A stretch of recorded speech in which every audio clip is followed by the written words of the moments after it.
Story of My Life by Helen Keller. Read by Maria Euther in London, England, February 2007. Chapter 6. I had now the key to all language, and I was eager to learn to use it. Children who hear acquire language without any particular effort, and the words that fall from others' lips they catch on the wing, as it were, delightedly, while the little deaf child must trap them by a slow and often painful process. But whatever the process, the result is wonderful. Gradually, from naming an object, we advance step by step until we have traversed the vast distance between our first stammered syllable and the sweep of thought in a line of Shakespeare. At first, when my teacher told me about a new thing, I asked very few questions. My ideas were vague and my vocabulary was inadequate, but as my knowledge of new things grew, I learned more and more words. My field of inquiry broadened, and I would return again and again to the same subject, eager for further information.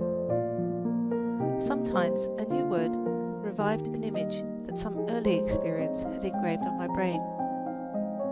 I remember the morning that I first asked the meaning of the word love. This was before I knew many words. I had found a few early violets in the garden and brought them to my teacher. She tried to kiss me, but at that time I did not like to have anyone kiss me except my mother. Miss Sullivan put her arm gently around me and spelt into my hand, "I love Helen." "What is love?" I asked. She drew me closer to her and said, "It is here," pointing to my heart, whose beats I was conscious of for the first time. Her words puzzled me very much because I did not then understand anything unless I touched it. I smelt the violets in her hand and asked, half in words, half in signs, a question which meant, "Is love the sweetness of flowers?" "No," said my teacher. Again I thought. The warm sun was shining on us. "Is this not love?" I asked, pointing in a direction from which the heat came. "Is this not love?" It seemed to me that there could be nothing more beautiful than the sun, whose warmth makes all things grow. But Miss Sullivan shook her head, and I was greatly puzzled and disappointed. I thought it strange that my teacher could not show me love. A day or two afterwards, I was stringing beads of different sizes in symmetrical groups. 2 large beads, 3 small ones, and so on. I had made many mistakes, and Miss Sullivan had pointed them out again and again with gentle patience. Finally, I noticed a very obvious error in the sequence, and for an instant I concentrated my attention on the lesson and tried to think how I should have arranged the beads.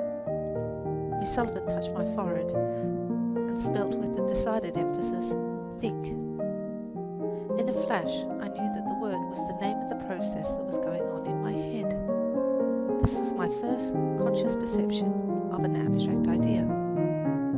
For a long time I was still. I was not thinking of the beads in my lap, but trying to find a meaning for love in the light of this new idea. The sun had been under a cloud all day, and there had been brief showers, but suddenly the sun broke forth in all its southern splendour.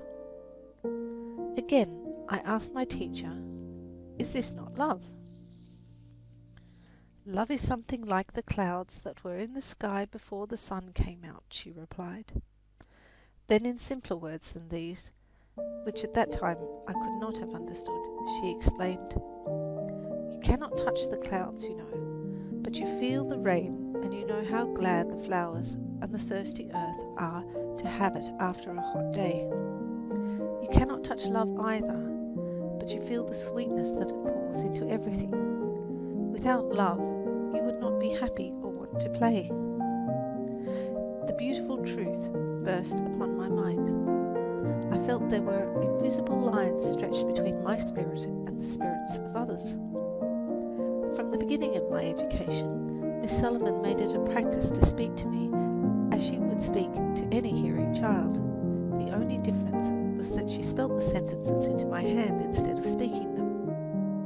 If I did not know the words and idioms necessary to express my thoughts, she supplied them, even suggesting conversation when I was unable to keep my end of the dialogue.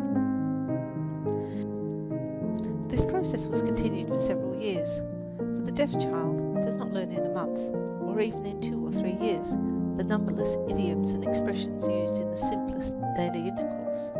The little hearing child learns these from constant repetition and imitation. The conversation he hears in his home stimulates his mind and suggests topics and calls forth the spontaneous expression of his own thoughts. This natural exchange of ideas is denied to the deaf child. My teacher, realizing this, determined to supply the kinds of stimulus I lacked. This she did by repeating to me as far as possible, verbatim, what she heard, and by showing me how I could take part in the conversation.